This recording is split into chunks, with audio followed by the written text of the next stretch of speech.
look at this fine figure of a man sitting in front of me. David Speers, what are you wearing? I feel like I should have worn something fancy after that introduction. Maybe next week, I don't know, floral shirt or... It is fancy. You look very schmick. This old thing.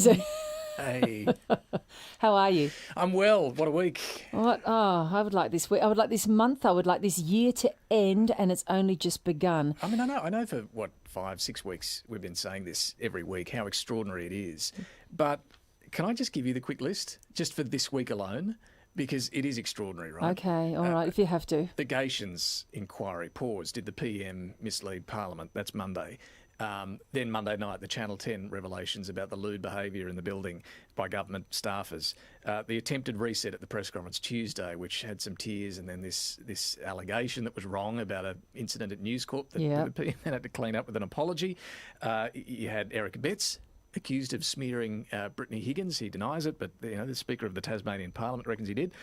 More complaints about the PM's office backgrounding against Brittany Higgins' partner. And more evidence that's apparently now being looked at. Andrew Laming today. This is 1 week, Virginia. It's extraordinary.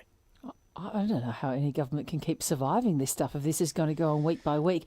Let's start with the specific and the new as a way, I guess, of illustrating and getting to the general, which is one of the worst set of weeks for any government you can really imagine. This is the issue with Andrew Laming. He's issued an apology for what now appears more widely, although of course has been publicly available to anyone around the world for quite some time. Andrew Laming, can I fairly say trolling a couple of his constituents? That's fair. I mean, he's apologised for it. He's had to go back into the House after being dressed down by the Prime Minister to apologise for trolling two of his own constituents. Speaker, today I was informed of the significant distress experienced by two of my constituents in my electorate as a result of my online commentary with them. I want to unreservedly apologise to both Ms Hewlett and Russo, and I express my regret and deep apologies for the hurt and the distress that communication may have caused. May have caused. I want to focus on that in a moment as well. I'm getting really sick of this may have caused. He's apologising because it has caused. But just a shout out, this is a very, very good story by Channel 9 in Queensland. And that's the point. Why is he apologising? Because Channel 9, we're doing a story on it. That's right. Do you think he would have apologised if this wasn't being reported? Look, according to Channel 9, I haven't looked at all the trolling or the harassment that did go on, but he referred to the two women there. One of them's a single mum who apparently he'd made false allegations about her misappropriating funds from a homeless charity she works for. Apparently never happened, so he's apologised for that. And the other terrible allegation. The other is a woman who's married to a local councillor, and he's been apparently harassing both of them, and even a suggestion, not just online, but according to Channel 9, she claims Andrew Laming hid in bushes and took photos of her in the park, which she reported to police. I mean, what the... This is a member of Parliament we're talking about here. This is the same member of Parliament, though, who stands on his head and chugs beers, right? That's the image that first popped into my mind. He's most famous for, you Google that one, you'll see, yes, great, I'm sure at university as a party trick to stand on your head and chug a beer. But sure. Anyway, that's his claim to fame. He now has another. Scott Morrison was asked about it at a press conference this morning. This is his response. I found them disgraceful, and I called him into my office yesterday and told him to apologise and deal with it. And he has. And do you expect that this now means that there's a zero tolerance policy towards him from now on? He's very clear about my expectations. It's almost every day then when we have to have the Prime Minister say, I found it disgusting, I found it outrageous, and I have. And I had no idea this was going on. And I had no idea this was going on, which brings us to the big interview that he did last night with Tracy Grimshaw. For anyone out there, let me pause for a moment. Anyone who thought that Tracy Grimshaw of Current Affair was going to do some sort of softball interview, and I saw some social media commentary around that, clearly hasn't been paying attention. You may not like that show, but she has been around for as long and longer than me. She's as fed up with everything as I am, and she does that kind of interview. Tracy is a terrific interviewer. Terrific interviewer. And last night, go and have a look at it if you haven't already, because that was a terrific interview. It was a tough interview, and she really zeroed in on the vulnerabilities and the problems in how the Prime Minister's approached this whole issue. There's many highlights from it, and she was not taking any prisoners. This is one bit.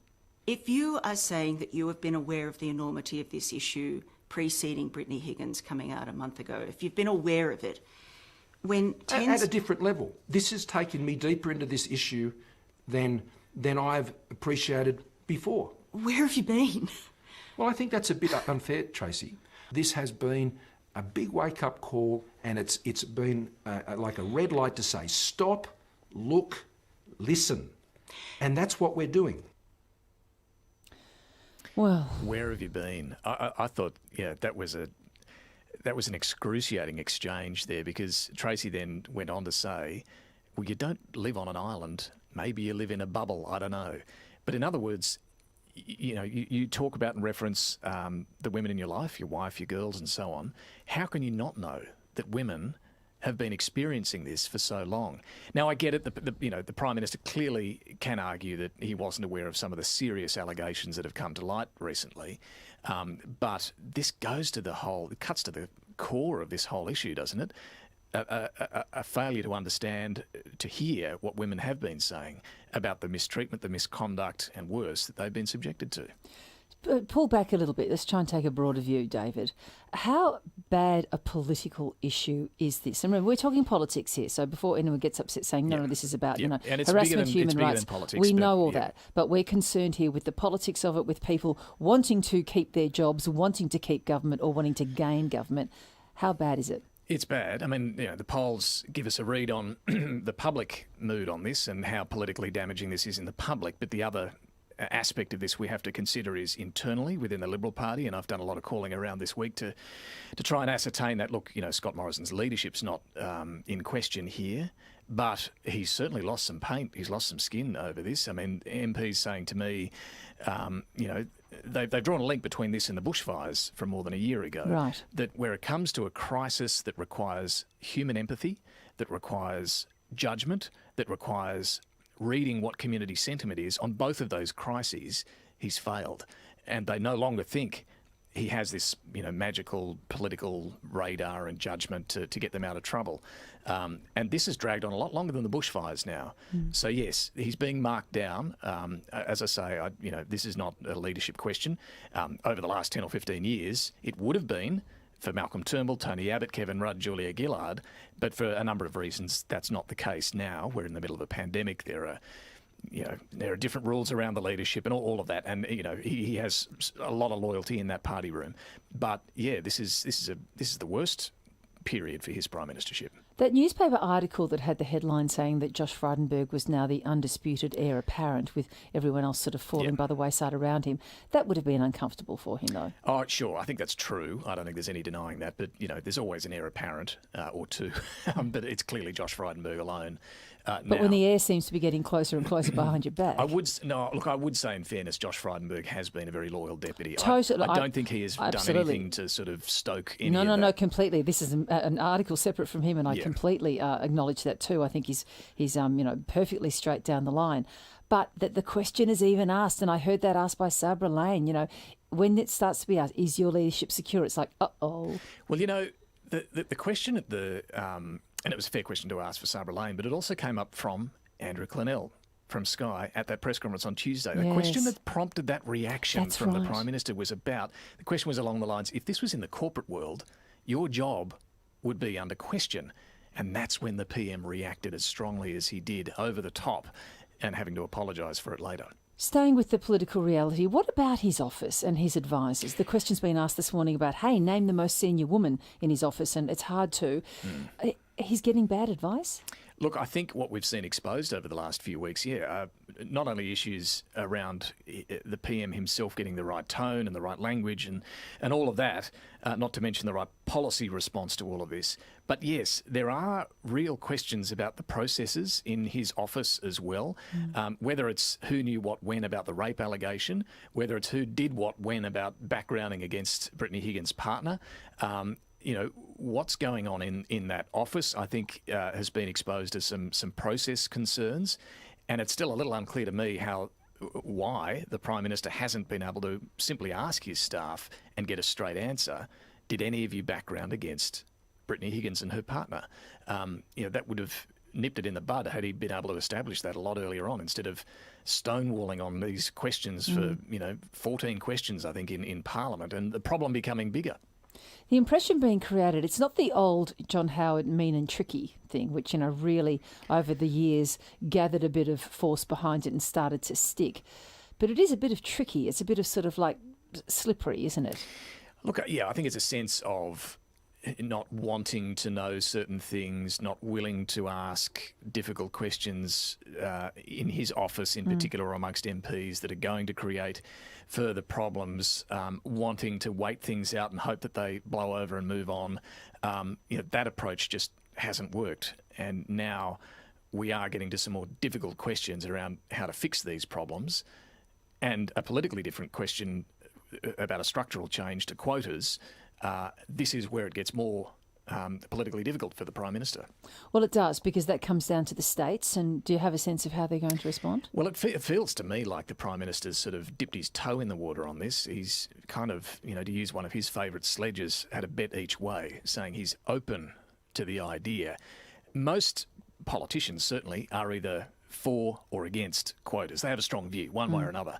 This sort of halfway step floats the idea. I can tell you there's been a lot of pushback already. Yes, a handful are supportive, and publicly so, of quotas, but there are many more who aren't.